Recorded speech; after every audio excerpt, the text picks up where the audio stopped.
I never thought the day my house burned down would be the day my son showed me who he really was. The thick smoke still clung to my hair as I stood on the curb, clutching the only bag I managed to save. My house, the little cottage my late husband and I built piece by piece, was gone.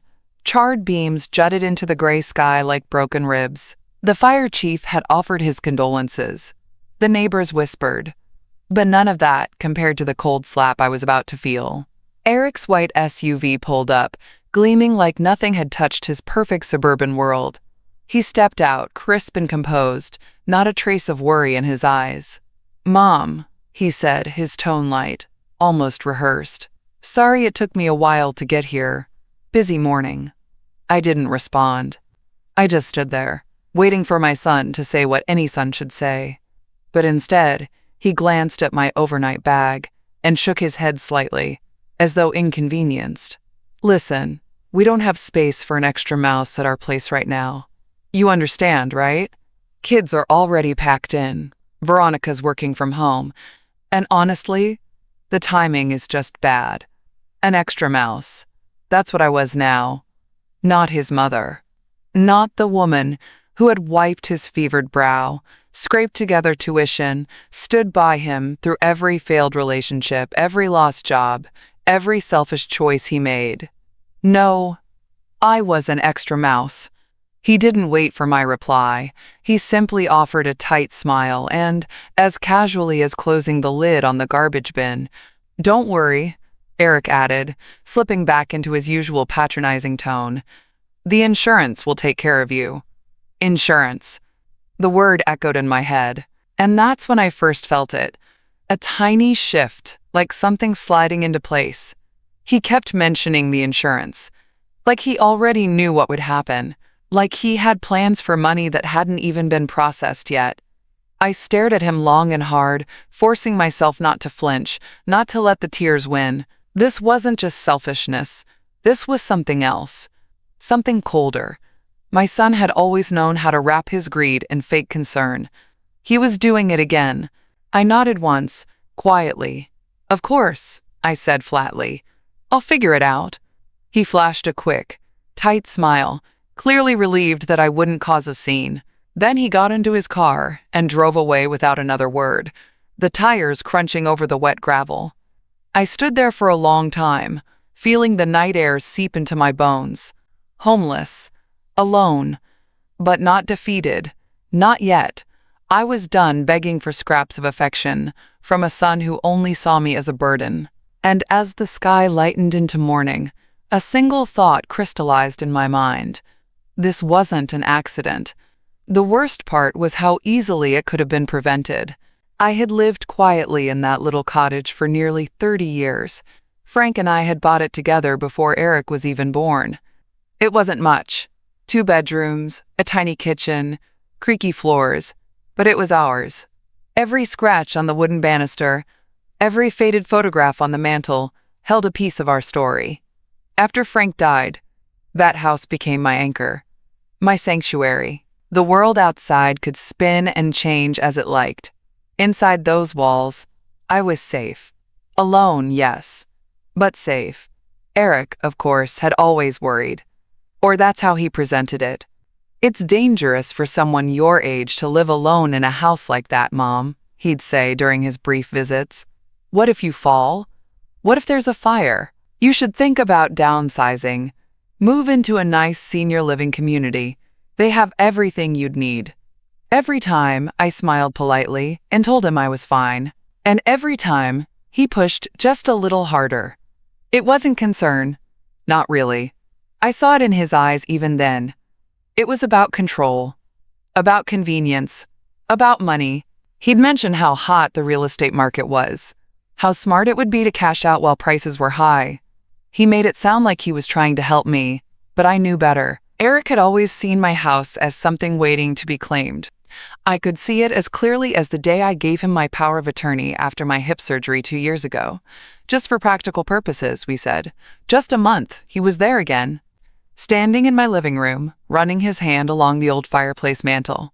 "You know, Mom," he said, adopting that syrupy tone he always used when he was building up to something, I was thinking, with how old this place is, maybe we should increase your insurance coverage, just in case something ever happens. I remember looking at him, feeling strangely flattered that he cared enough to think of such things. My Eric, always the responsible one, the successful businessman. I trusted him. I signed the papers he brought. He said it was just a simple update to my homeowner's policy. A smart move. Less than a month later, my home was gone. Standing there in the cold, staring at the blackened skeleton of my house, I realized that maybe he'd been planning something far longer than I wanted to admit. But even then, even as I stood there with nothing, I refused to scream. I refused to plead. He thought I was weak because I was quiet. He was about to learn how dangerous a quiet woman can be. I couldn't stop replaying our conversation in my head. Not just the fire. Not just his refusal to offer me shelter. The way he'd smiled as he talked about the insurance. It's just to be safe, Mom. If anything happened, I want to know you'd be fully covered. Fully covered. Those 2 words haunted me as I sat alone in my car that first night, parked in the grocery store lot where the security lights buzzed overhead. My back ached from trying to sleep upright in the driver's seat, but my mind wouldn't rest. Every word he said in the weeks leading up to this disaster started to rearrange themselves, fitting together like pieces of a puzzle I hadn't wanted to see. When had his concern stopped being real? Had it ever been real? I thought about the day he brought the new paperwork, how he'd complimented my independence, how he'd laughed about how proactive I was to let him handle the policies as my power of attorney, how he made it sound like a favor he was doing for me, like any good son would. And I, like a fool, had thanked him. A sudden wave of shame flushed my face even now. I raised that boy. I knew better. I taught him better. Or at least, I thought I had.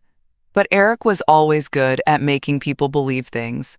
Charming, polite, successful on the outside. No one would ever suspect what I was starting to suspect. The problem was, I had no proof, no evidence, just a gnawing suspicion that felt uglier every time I thought about it. And if I confronted him too early, he'd just deny it. He'd call me paranoid. He'd spin it, like he always did. So I stayed quiet. For now. The next morning, I scraped together enough cash for a cheap motel room. One night at a time, I told myself. I could figure it out.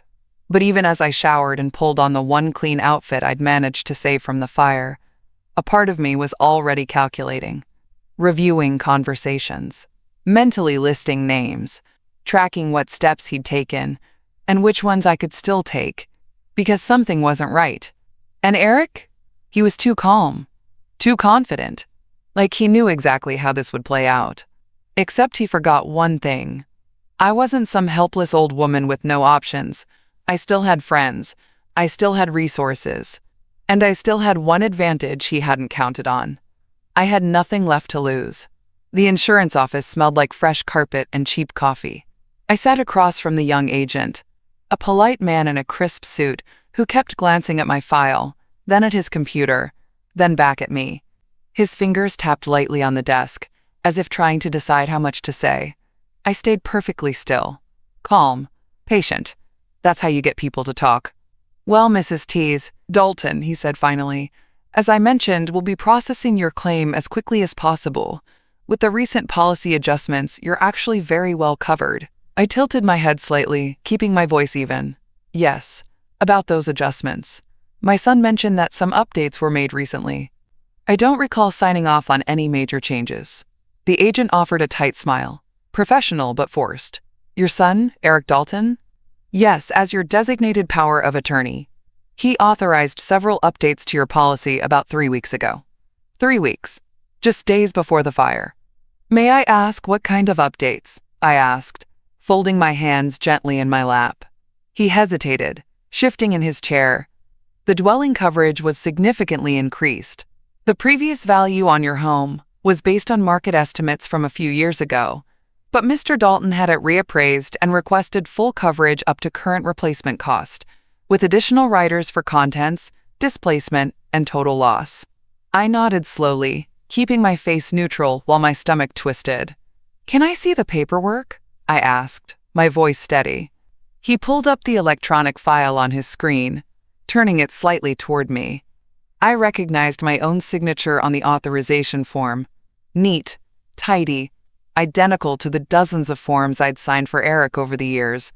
But I hadn't signed this one. Not knowingly. "He handled this personally?" I asked softly. "Yes, he was very proactive," the agent said. "He even came in personally to finalize the changes. We were impressed.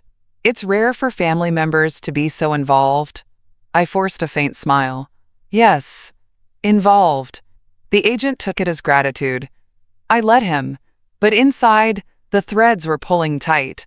Eric had orchestrated this. The new policy, with nearly triple the payout, went into effect just days before my house conveniently burned to the ground. I asked a few more casual questions, thanked the man for his time, and gathered my things. He smiled, likely thinking what a sweet, cooperative old woman I was. The moment I stepped into the parking lot, the mask slipped. My legs nearly gave out as I gripped the side of my car, my breath shallow. My entire body was buzzing, not with fear, but with something sharper, something colder. Rage. And under that, a rising clarity I hadn't felt in years. Eric did this. He wanted my house gone. He wanted the money. And he never expected me to connect the dots.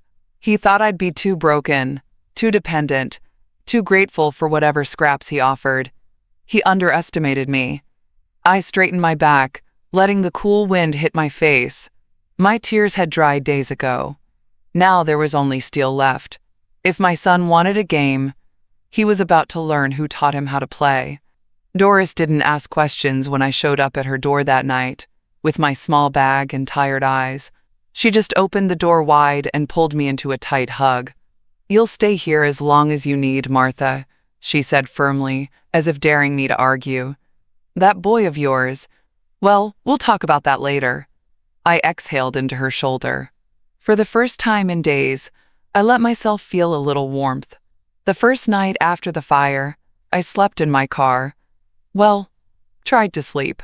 The parking lot of the grocery store was quiet enough, but the cold crept in through every crack. I wrapped my coat tighter around me, telling myself it was temporary. Just one night.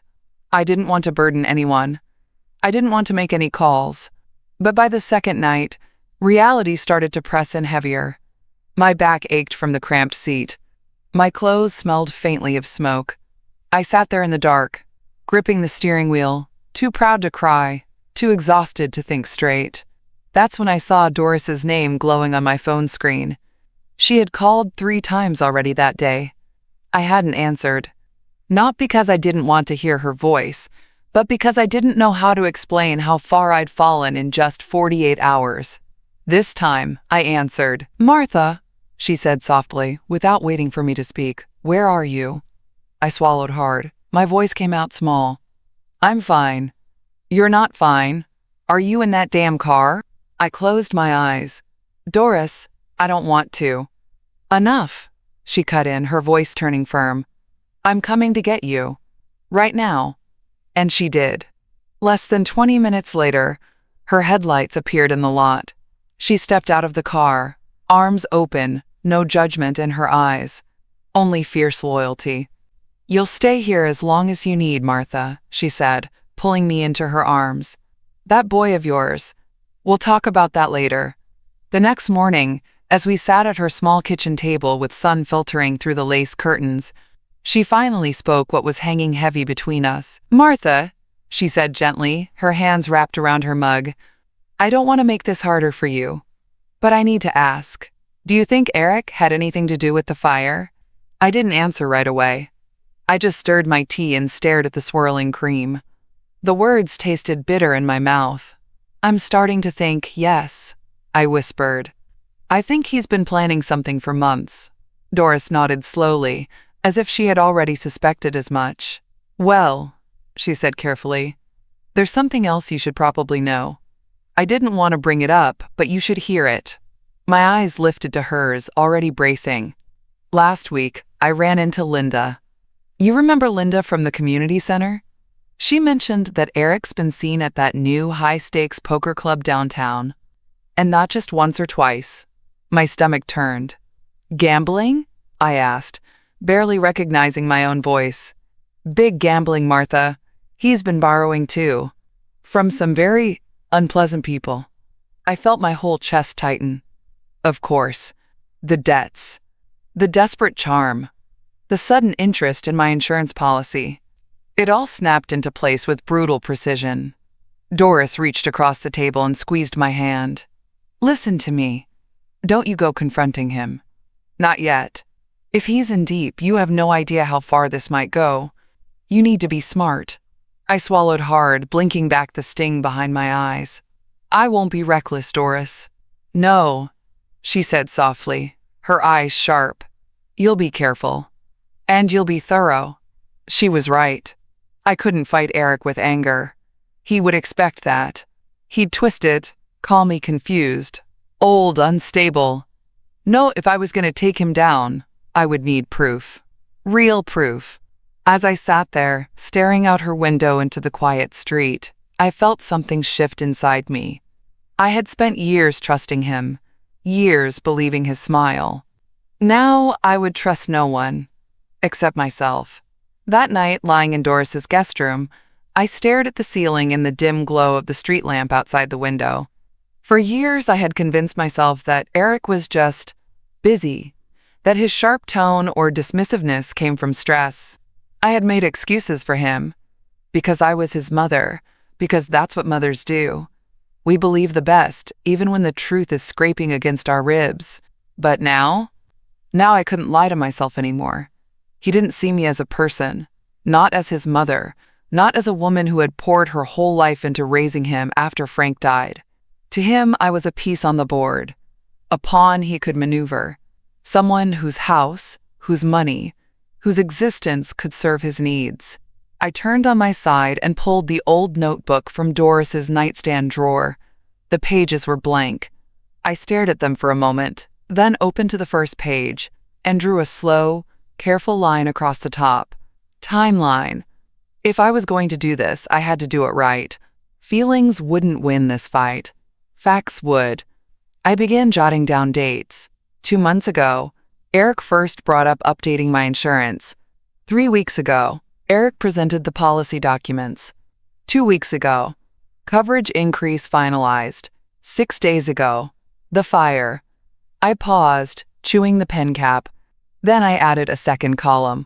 Conversations, remarks, odd behaviors. The night he casually mentioned how valuable my house would be if rebuilt. The day he asked for copies of my house deed.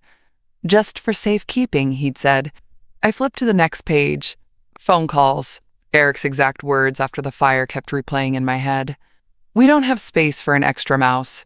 He didn't stumble over those words. He said them like they'd been rehearsed. I couldn't ignore what was in front of me anymore. He wanted this to happen. And he wanted to make sure I had nowhere else to go. For years, I had held my tongue because I wanted to preserve what little relationship we had left. But what good was a relationship built on quiet betrayal, on me lowering my head while he chipped away at everything Frank and I had built? I closed the notebook slowly. My pulse was steady. Tomorrow, I would start gathering more than just notes. I would gather evidence. Because if my son was willing to burn down my house, he'd be willing to burn down my dignity too, unless I fought back. And I was done playing the obedient, forgiving mother.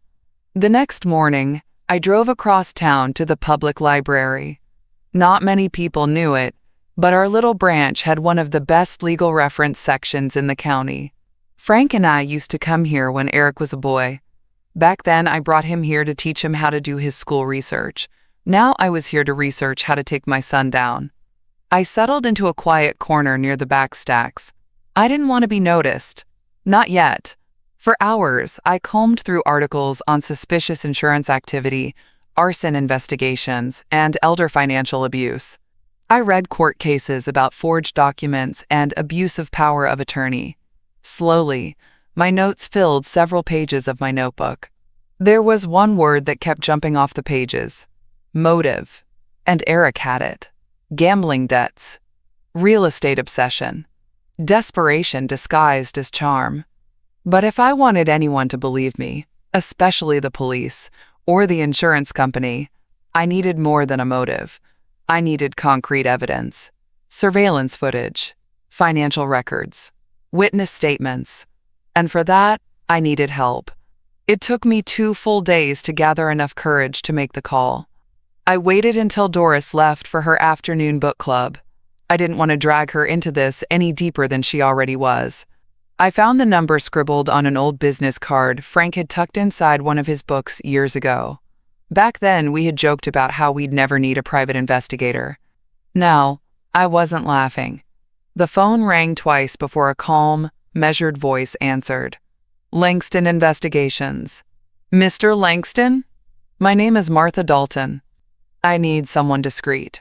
There was a brief pause on the line. I don't take every case, Mrs. Dalton. What kind of situation are we talking about? I glanced toward the window, making sure no one was watching, and lowered my voice. My son may have set my house on fire. For the insurance money. There was no gasp of shock on the other end. Just silence. Then, a very deliberate reply. I see. Why don't you come by the office this afternoon? And bring any documents you have. By the time I arrived, dusk was falling. The office was small, tucked into a strip mall between a tailor and a locksmith. Safe. Private. Mr. Langston was older than I expected. Gray hair, steady eyes. No trace of judgment in his expression. He shook my hand firmly, motioned for me to sit, and listened carefully as I laid out everything. My notes, my timeline, my suspicions. When I finished, he leaned back and tapped his pen against his notepad. You're very thorough, Mrs. Dalton. I've had time to think, I said quietly. He nodded.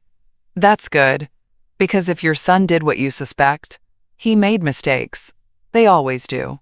That night, as I drove back to Doris's house under the streetlights, I felt a flicker of something I hadn't felt in days. Control. I was no longer the victim waiting to be rescued. I was preparing my offense. Eric had started this fire, but I would be the one to finish it. 3 days later, Langston called. I have something, he said simply. Can you meet me? I was there within the hour. His office smelled faintly of coffee and paper. Familiar, grounding scents in the storm of my life. He didn't waste time with pleasantries. Instead, he slid a folder across the desk toward me. Your son wasn't careful, he said quietly. Not even a little. My heart pounded as I opened the folder. Inside were photocopies, bank records, insurance documents, surveillance stills. Piece by piece, the puzzle laid itself bare. Langston pointed to the first page. This is the insurance policy update. He increased your coverage from $200,000 to $700,000 in total loss value, plus riders for personal property, temporary housing, and emergency relocation. I stared at my own signature at the bottom of the form. He forged this, I whispered. Langston nodded. The handwriting analysis will confirm it, but that's only part of it. He flipped to the next page. Grainy black and white security footage. My house from across the street. A timestamp printed in the corner. 2 nights before the fire, your son was seen circling the property at 11:43 p.m. This was taken from a neighbor's security camera. I swallowed hard, my throat dry. He claimed he hadn't been near the house since the day he brought me those papers. Langston's voice remained calm, but firm. That was a lie. He flipped to the next sheet. Credit card transactions. In the weeks leading up to the fire, your son took out several short-term loans and racked up substantial gambling debts. Over $80,000 in new losses at private poker clubs. The same clubs your friend Doris heard about. It felt like my stomach had turned to stone. I had suspected, but seeing it in black and white, it was like being punched, over and over. Langston paused, his tone softer. We might be looking at more than just insurance issues. Something as serious as arson, and even elder exploitation. I closed my eyes briefly, steadying my breath.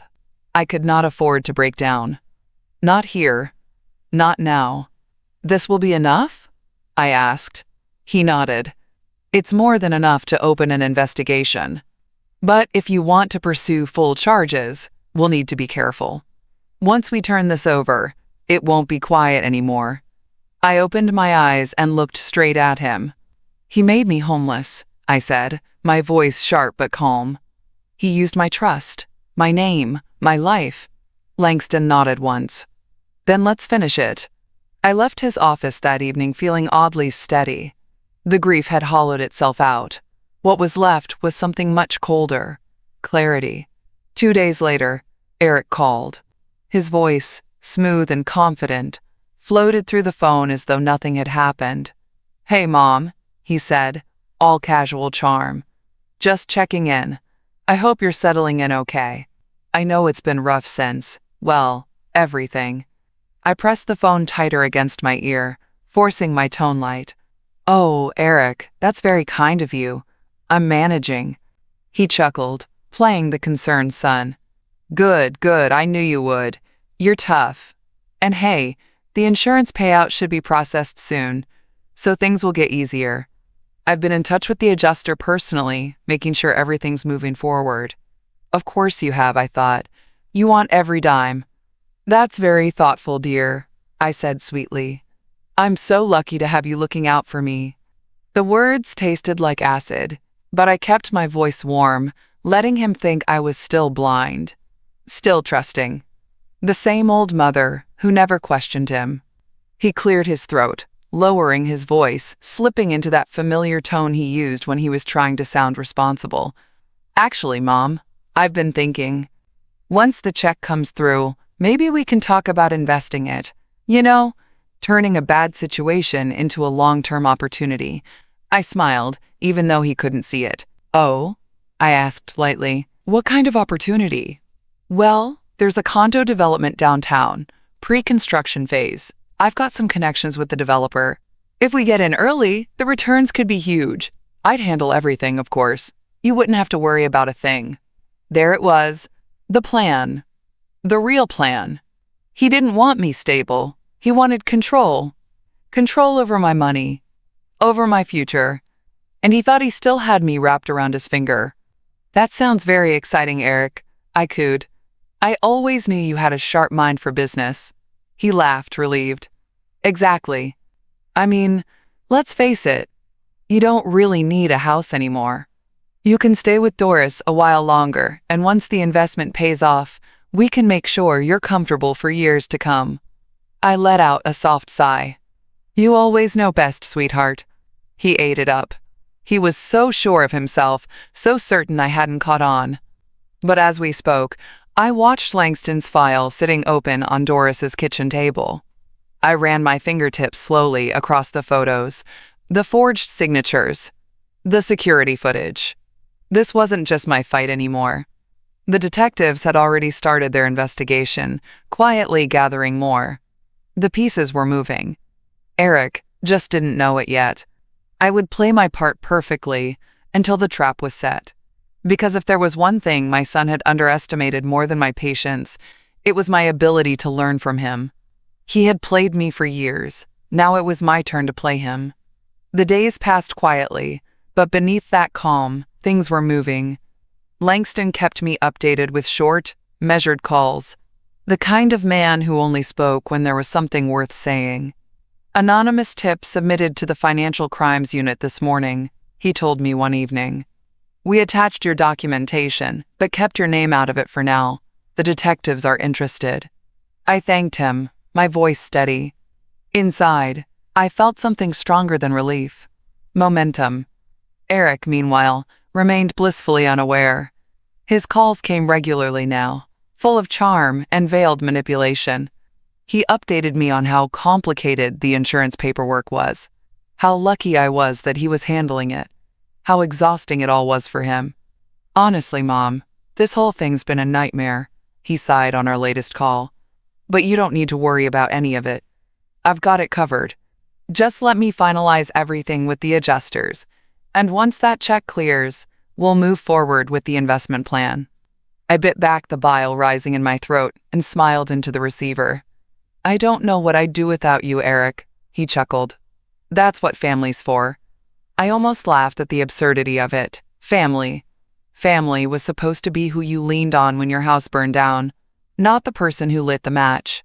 But I didn't let any of it show. My voice remained warm, grateful, just the way he liked it, the way he expected, because I wasn't ready to tip my hand yet. Not until the authorities were fully in place. Not until every piece of evidence was locked down. In the meantime, I made sure to play my part. I feigned occasional worry about my finances, asking Eric simple questions that only made him more confident I was still in the dark. I let him explain every step of the insurance claim in excruciating detail, feeding his illusion of control. And while he talked, Langston's investigation moved forward quietly behind the scenes. Doris watched all of this unfold with a quiet, fierce pride. Over evening tea, she shook her head, her voice low. "He really doesn't know who he's dealing with, does he?" "No," I whispered. "He truly doesn't. There is a time, not long ago, when I would have broken down, when I would have begged for his love, when I would have cried for his approval. But not anymore. I wasn't afraid of losing him. Not after realizing I never really had him to begin with. The real Eric was a man who saw his mother as a financial inconvenience, a stepping stone, a tool. And tools, once broken, are discarded. Well, I wasn't broken, not anymore. It hit me fully one night, long after Doris had gone to bed. I sat alone at our kitchen table, my notebook open in front of me, the faint hum of the refrigerator filling the quiet room. The house was dark except for the small lamp casting a warm circle of light around me. This wasn't about insurance anymore, not even about money. It was about trust, about betrayal, about my son standing calmly in front of my burned home, knowing exactly what he had done, and still looking me in the eye, lying through his perfect teeth.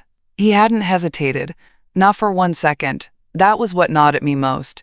He wasn't panicked after the fire. He wasn't heartbroken, or guilty, or even remotely concerned for my safety. He'd stood there, arms crossed, dismissing me like a stray animal looking for shelter, like I was a burden to dispose of now that my usefulness had run dry. And I had stood there too, numb, confused, still hoping to see some trace of the boy I raised. But now, that part of me was gone. That boy didn't exist. Maybe he never did. I stared down at the forged insurance forms, the surveillance footage, the evidence Langston had gathered so meticulously. I touched the corner of one page lightly with my fingertip. My hands no longer shook when I looked at it. He forged my signature. He filed the claims. He threw my life away. And he did it with a smile. The grief was still there, but it had shifted, hardened into something sharper, cleaner. There was no fixing this. There would be no soft reconciliation, no tearful apologies. I wasn't fighting for a relationship anymore. I was fighting for my dignity, for all the years I had sacrificed to make sure he had a future, for every lonely night after Frank died, for every dollar I scraped together to put him through school, for every excuse I made for his selfishness, thinking maybe I was the problem, that I was asking too much, that he was just busy. I wasn't asking too much.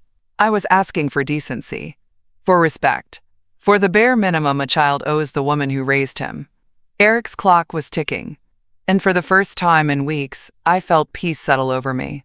The following week unfolded with surgical precision. Langston's contacts in law enforcement moved quietly. No flashing lights, no confrontations, just quiet visits to the insurance offices, discreet subpoenas for Eric's financial records, surveillance footage pulled from neighboring properties. No ripples yet, and that was exactly what we wanted.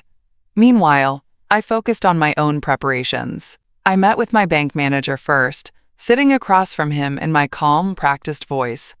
I'd like to restructure my accounts, full transfer into a private trust with limited access. I want to ensure my remaining assets are fully protected from any external influence. The manager glanced at my file, raised his brows slightly. Your son is listed as your financial proxy, Mrs. Dalton. You're revoking his access? Yes, I said, my voice firm. Effective immediately. He nodded without argument. Of course. You're the primary account holder.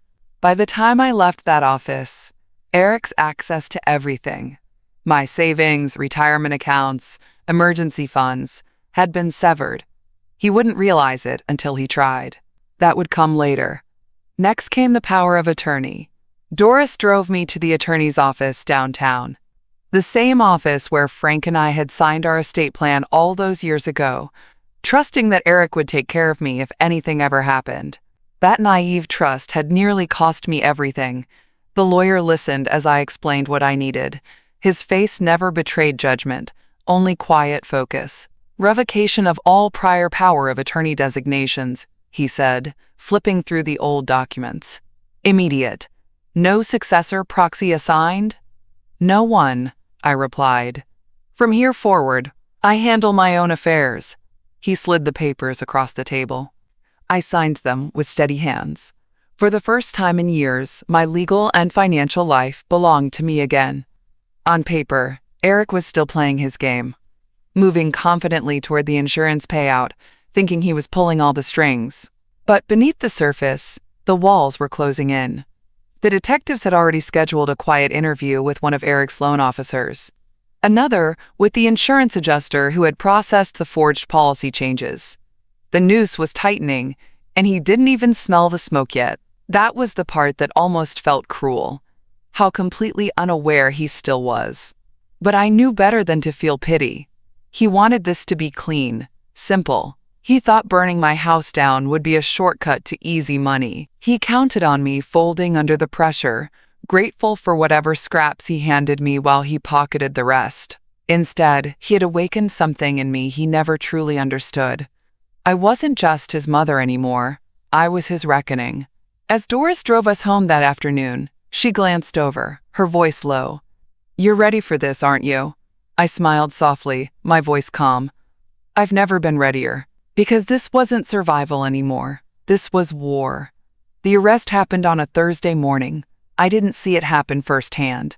That was intentional. Langston called me just as the first light came through Doris's kitchen window. "It's done," he said quietly.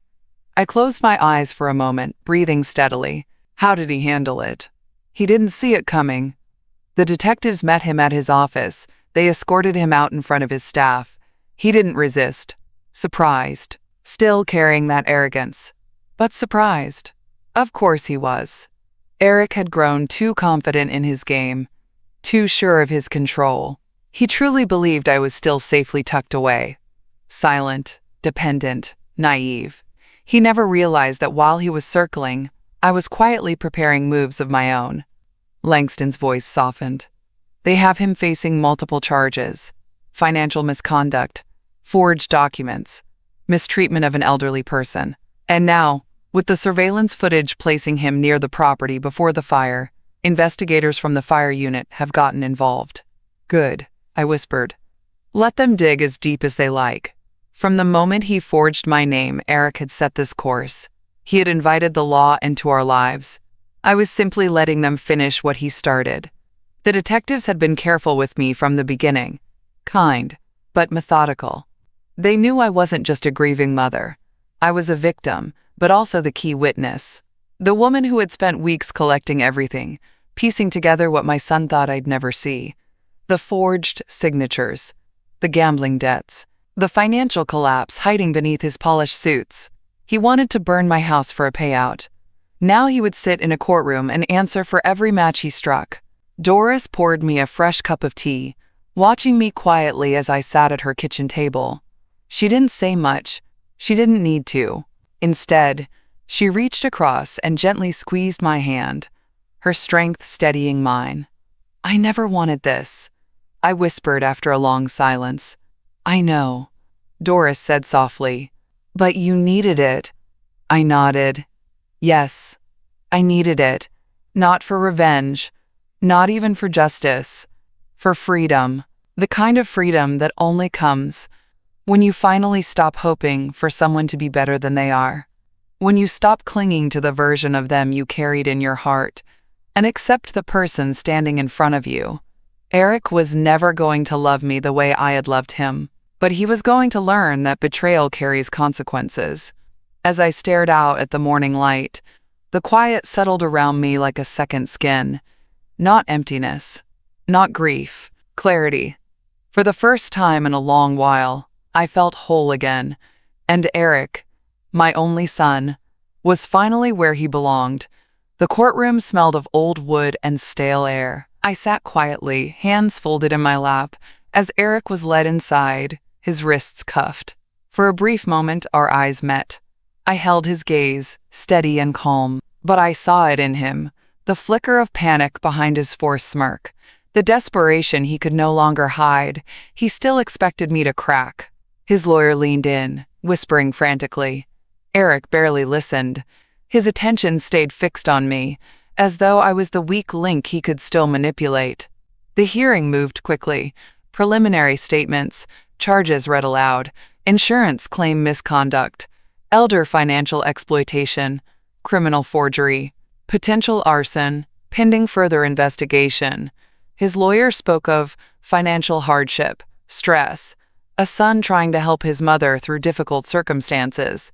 It was a performance, one Eric had rehearsed his entire life, painting himself as the misunderstood caretaker, the loyal son under pressure.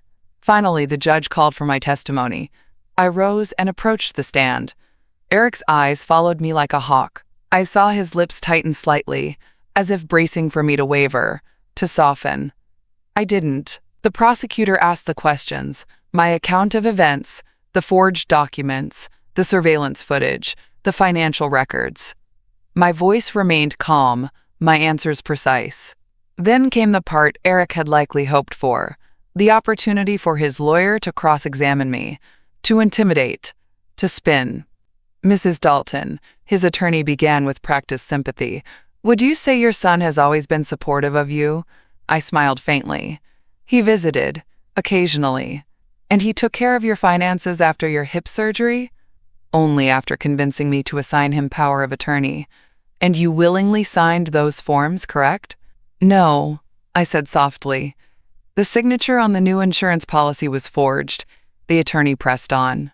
Is it possible you simply forgot? You've suffered trauma recently. Your home was destroyed. I didn't flinch. I may have lost my home, but I have not lost my mind. A murmur ran through the gallery.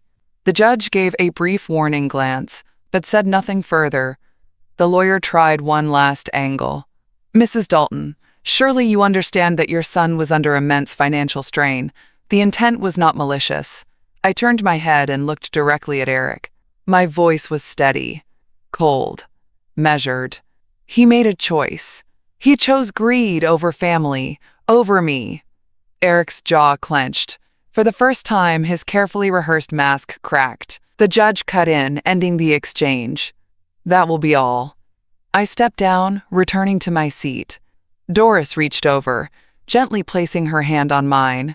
My fingers curled around hers. Eric slumped slightly in his chair, no longer confident, no longer in control. The weight of the evidence had shifted the room, not just legally, but morally. Everyone could see it now. The truth stood naked between us. I sat back and let the silence settle.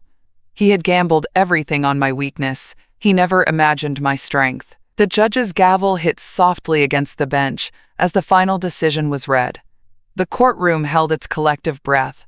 Eric stood frozen beside his lawyer, pale but silent. His usual bravado had evaporated days ago. Now, there was only a tight desperation clinging to his face, as if waiting for the axe to fall. I sat still, my hands folded, my expression calm. I had asked for this outcome. Quietly, privately. The prosecutor had wanted full charges, prison time, restitution, permanent record. But I had spoken with the district attorney beforehand. I made it clear. I want him held accountable but not destroyed. Because in the end, Eric wasn't a monster. He was a coward. A man who'd lost his way chasing greed and easy solutions. And as much as he betrayed me, as much as his actions burned down the house I built with his father, I would not let my son rot in prison for the rest of his life. The judge cleared his throat, voice firm but not unkind. The court finds the defendant responsible. However, after considering the victim's testimony, her request for a different approach to sentencing, and the defendant's full admission, I am choosing to issue a modified sentence." Eric's head lifted sharply. Even his attorney looked momentarily surprised. The judge continued. "The defendant will surrender all financial gains tied to the false insurance claim. The family home and any related assets used to cover gambling debts will be seized for restitution and transferred to the victim." I didn't react. I already knew. The house, the one he once saw as his prize, now legally belonged to me again. As for sentencing, the judge continued, "The defendant will not serve time in prison. Instead, he will complete 2 years of mandatory community service at the Hillcrest Assisted Living Facility. Full-time elder care work, supervised, unpaid, with regular evaluations." Eric's mouth opened slightly, but he said nothing. The judge's voice softened. "You attempted to take advantage of those in vulnerable positions, Mr. Dalton. Now you'll serve those you once tried to exploit." There was no applause, no gasps, only a quiet finality that settled over the room. I let my eyes meet his one last time. He stared back, uncertain, embarrassed, and finally, small. He had walked into that courtroom convinced he could talk his way through it, like always. But charm held no sway here. Not anymore. After the session ended and people quietly filed out, Doris gently squeezed my arm. "You gave him grace," she whispered. I exhaled, steady but tired. I gave him a chance. Eric was escorted out by the bailiff, uncuffed now, but no freer than before. He didn't look back. For the first time in months, the weight on my chest finally lifted. I had reclaimed everything, not through anger or revenge, but through strength.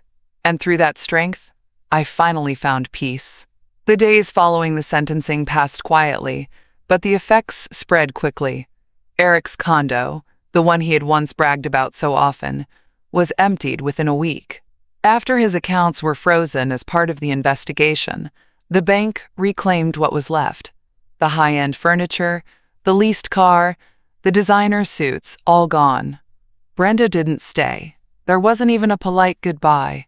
She left with her parents the morning after the verdict, returning to their gated community as though Eric had never been part of her world. Their marriage had always been built on appearances. Without the wealth or status, there was nothing left to hold it together. As for his so-called friends, the business partners, the social circle from the poker club, they disappeared too. The moment his name was tied to the investigation, their loyalty faded. That's often how it is with people drawn to someone's image instead of their character. And Eric? He went to work. Hillcrest Assisted Living wasn't glamorous. It wasn't the life he had imagined for himself. But it was meaningful work, challenging work that brought him face to face with people he once overlooked. Every day, he helped elderly residents with their daily needs, assisting with meals, mobility, dressing, and care. He changed linens, cleaned rooms, and served meals with quiet hands to people who gently reminded him, moment by moment, of the mistakes he had made. I never visited. Not out of anger, but because there was nothing more to say. My part was finished. As for me, I quietly stepped into a new chapter. The city provided me with a small, comfortable apartment through a restitution program. Simple, safe, and mine. My finances were fully under my control now. The house he once tried to claim was sold, and the proceeds placed securely into a trust in my name alone. For the first time since Frank passed, I was truly free. No debts, no obligations, and no longer carrying the weight of a son I had spent too many years trying to save at my own expense.